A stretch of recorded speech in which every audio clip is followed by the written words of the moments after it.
All right. Well, I am here with Governor Haley today, and it certainly is an honor to sit down with you again. Oh, it's great to be here in McCormick, and it's great to be here with you. Oh, thank you.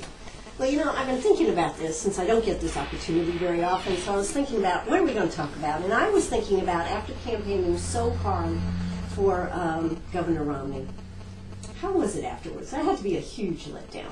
It was. You know, it was sad from the standpoint so many people had put so much time and energy into it, but I also knew that the people spoke, and you always have to respect what the people had to say, and it really has been a time of reflection for me and a lot of people in the Republican Party, and it's also been a time of I'm governor of a state, and I have to keep moving forward regardless of who our president is.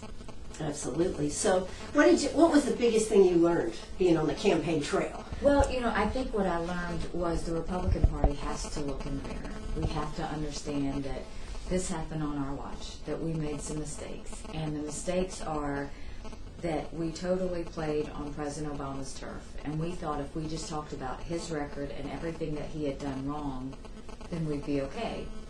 And the truth is you have to tell people what you're for.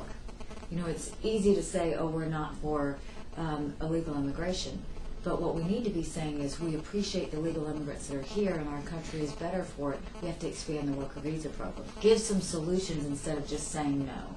And then the second thing is understand from a party perspective, you can put me out there as an Indian female, I'm not going to get you all the Indian votes for standing there any more than I'm going to get you all the women votes standing there. And the party needs to understand it's not the messenger, it's the message. And we have to do a better job at communicating the message and making sure that we're going to areas that are not comfortable, that we're talking to people and we're not saying you should be one of us. We should be saying, what do you care about? How can we get into your mix? And so that's a lot of what I think needs to happen, and that's a lot of what I hope happens going forward. Was this a good training ground for you, Governor Haley? Everything's a training ground for me. I mean, every day is a lesson learned. But what it was to remember that, you know, you can't will things to happen. You have to fight for it. You have to work for it. And, you know, what I've always known is if you keep doing what you've always done, you get what you've always gotten. And I think that it's time for the party to reflect and say, you know what, we can do better, but it's going to take some work to do it. And so it was a great experience for me. It was a great event. I have great respect for the Romneys and the work that they put into it, and I think they did a great job. Have you talked to them since the election? I have. I've talked to them a few times, and they're doing very well and relaxing and kind of getting things back together. That was a long campaign, but they're doing very well. I heard it was very difficult for Ann Romney. She, from the very beginning, knew that he was going to win. She just knew it. She felt it at her core. And so, yes, I think it was disappointing for her, but she is a tough woman, and she's a strong woman and a great mother and wife and partner to Mitt. And so I think she'll continue to support him and her family and everything they do. Absolutely. Now, what have you thought about the huge pool of candidates for Tim Scott's seat? Oh, amazing, amazing, because I knew there would be a pool of people that wanted to do it. I thought there would be less of a list of people who actually did it. You know, keep in mind, every one of these people had to pay $10,000 filing fee to be on the ballot. So these are serious candidates. These are people who want this. And, you know, my only fear is that there's a short window for them to get their message out and get their names and their faces out. But I think it's a great opportunity for District 1 to really see who the candidates are and pick the right person for them. How about Mark Sanford running? What do you think about that? I'm not too surprised. That's his old congressional district. You know, he knows that district. He voted for that district for 6 years, and so for him to jump back in there, I think that it'll be interesting to see if the people remember his voting record and how he did, and whether they can forget about everything else, right? That's right. I think it's going to be a matter of whether they say, well, you know, he was a good congressman and voted well, or whether they don't want to go there. It'll be an interesting one to watch. Were you disappointed that Jenny Sanford didn't jump in? No, I am friends with Jenny, and I talked to her, and while I think she would be great at anything she ever does, her focus is very much on her family and getting her life on track, and she's doing great. She's doing absolutely wonderful. You know, one of the things that I was thinking about, y'all need to do a mega book signing. Jim DeMint, Sarah Palin, Jenny Sanford, Nikki Haley, and do it for a cause. You know, wouldn't that be cool to do a cause? That would be very fun. Yeah. That would be very fun. Good idea. Yeah, something to think about.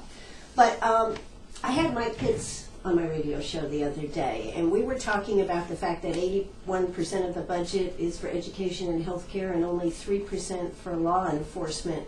Is that enough in this climate that we're living in today? I have worked with Representative Pitts, and he has been very good in understanding that we have to focus on the core functions of government, which does include law enforcement, which is why in our first executive budget we really beefed up law enforcement, the SLED backgrounds problems that we had. We beefed up mental health, it was just immoral how bare to the bone it had gotten. And then this year I really talked to Mike about our prison systems and the corrections facilities that we had, and the fact that I visited Lee Correctional Facility and after we'd had 2 riots there where prisoners had taken over, and what I saw was we have correctional officers that have no way to protect themselves. We have no cameras to see in what's going on. We have no towers to keep any contraband from going over the fence. And Mike has been great at helping me pass this budget this year so that we can get them all the things they need to do to protect themselves.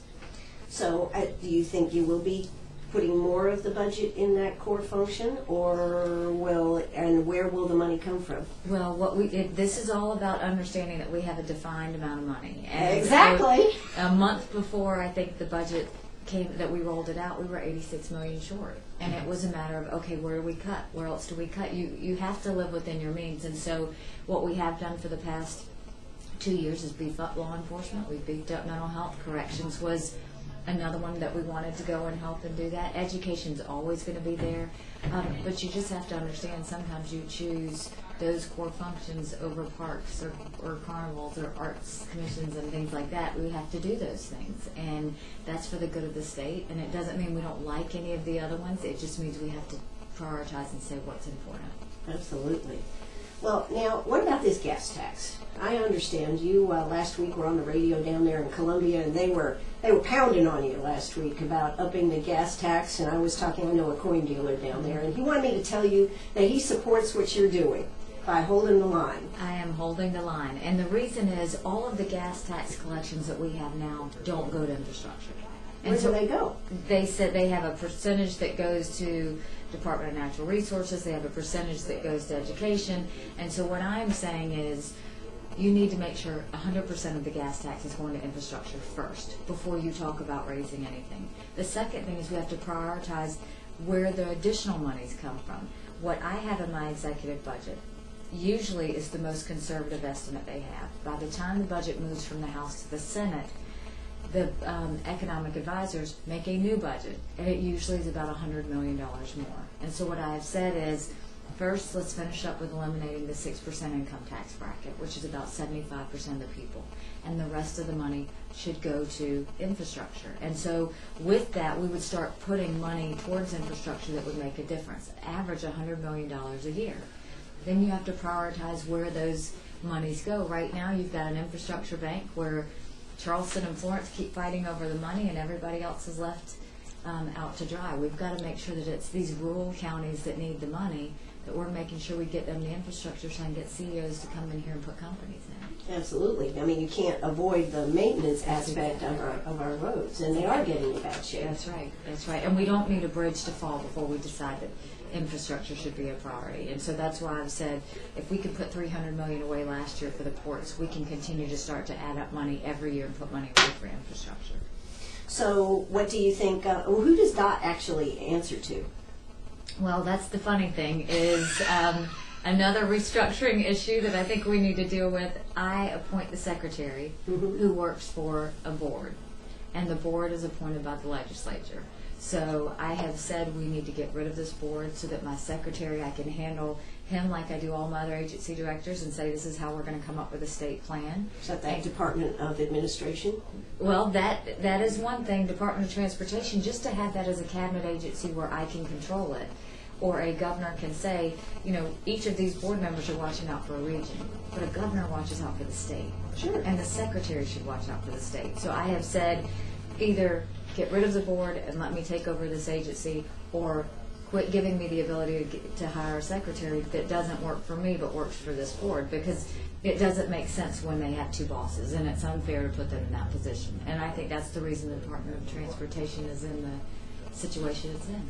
Absolutely. All right, one more question. Are you running for governor?